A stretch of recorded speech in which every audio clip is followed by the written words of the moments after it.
Hey, what's up, everybody? This is Kalan from White Glove Models, and today we're going to get started on the 1967 Pontiac GTO by MPC.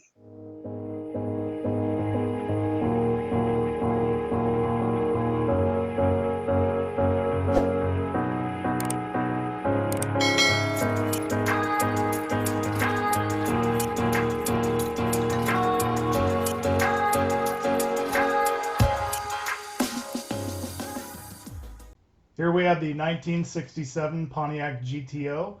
Let's go ahead and open this up, take a look inside. We've got the body and the chassis in this pack, and then here are the tires. They are rubber. I really do like them, good quality tires.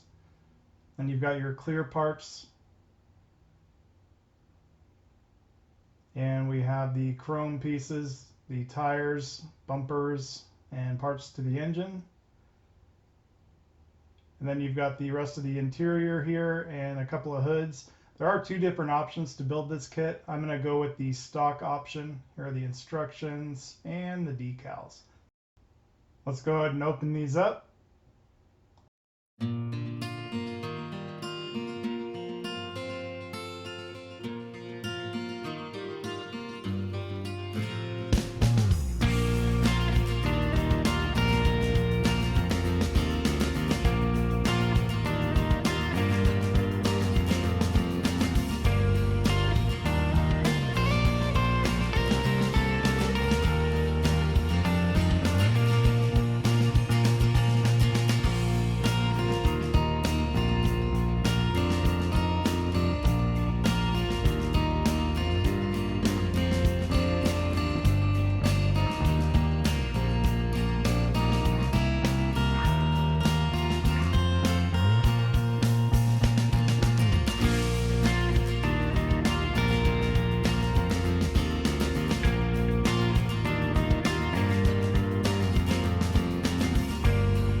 So before removing them from the sprues, I gave them a good wash in Dawn dish soap and water.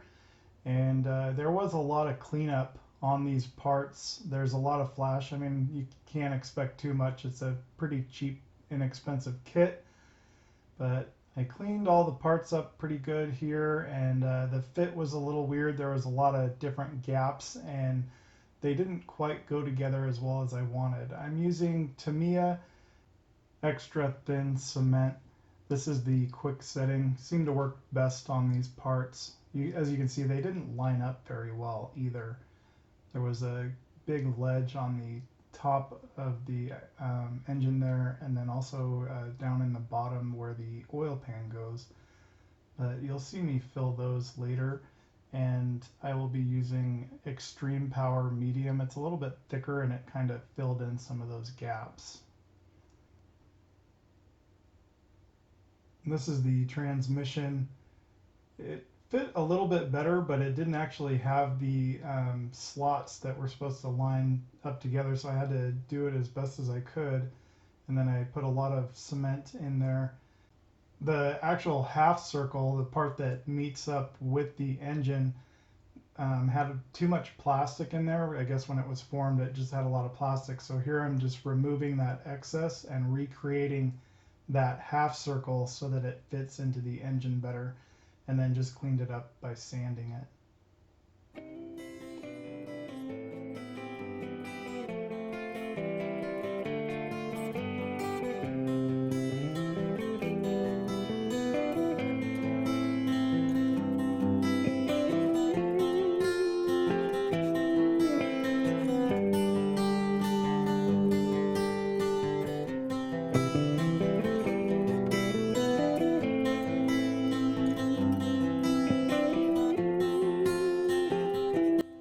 here I'm using the Extreme Power Medium. It's a little bit thicker and really helped fill in those gaps. I think I found that at Hobby Lobby. Next I installed the oil pan, and there was quite a bit of gap in that as well. And I went through later and filled all those before priming it.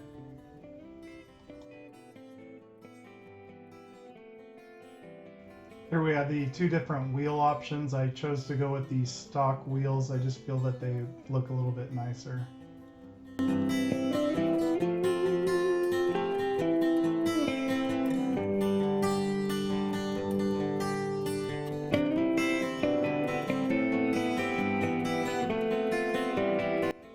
And then just to make sure that the glue had a good bond, I sanded off the chromed portion of the back of the wheels. And for the wheels, I just used the regular Tamiya cement.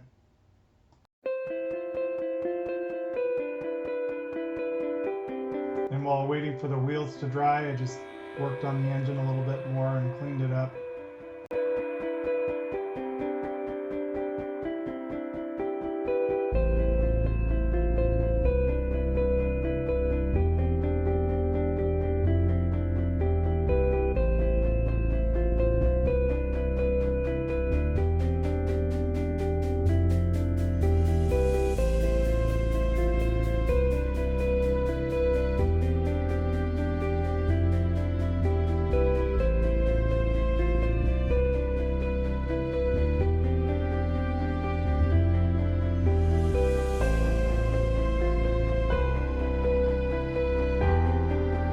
Now it was time to get to work on the body. So I marked all of the panel lines with a permanent marker, and this would give me kind of an idea of the areas I wanted to scribe. And then with a trumpeter scribe, I went through and scribed all of the panels until they were to the depth that I wanted. I also needed to create some panel lines that were missing. And then I used 400 grit sandpaper and sanded the whole body down.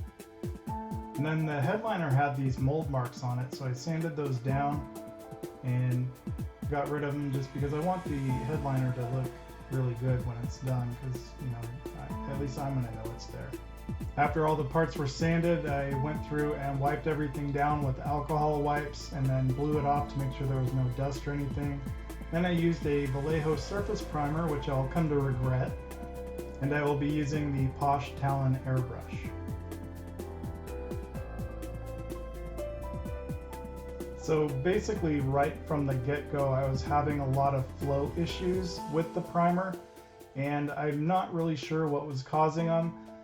It's possible that I had some debris in the bottle that I was using, and it was just gumming up my needle.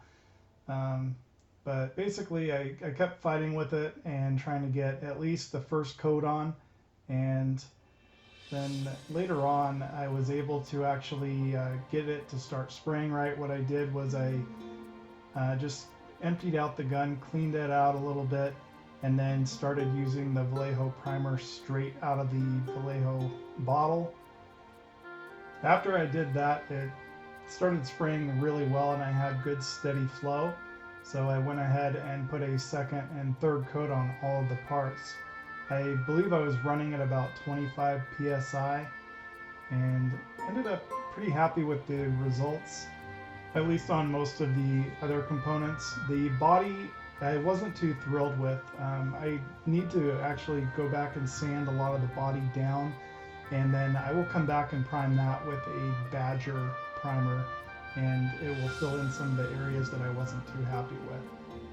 So if you do have any comments or suggestions for me about airbrushing, please leave them for me. I will definitely take them into consideration, and I have got a lot to learn when it comes to airbrushing, since this is the first model that I've actually used an airbrush with. In the past I've always just used spray cans and paint brushes and painted everything on. So I definitely appreciate your suggestions and comments to kind of help me get better at the whole airbrushing thing. I'm going to leave you guys to watch the rest of the airbrush session, and I will get back to you in a minute.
I'm definitely having a lot of fun building this 1967 Pontiac GTO, and I cannot wait to get some paint on it, get it ready to go for part two. And I hope you guys are enjoying the build so far. Thank you so much for watching. If you haven't subscribed already, please subscribe and don't forget to hit that like button, and we'll see you next time.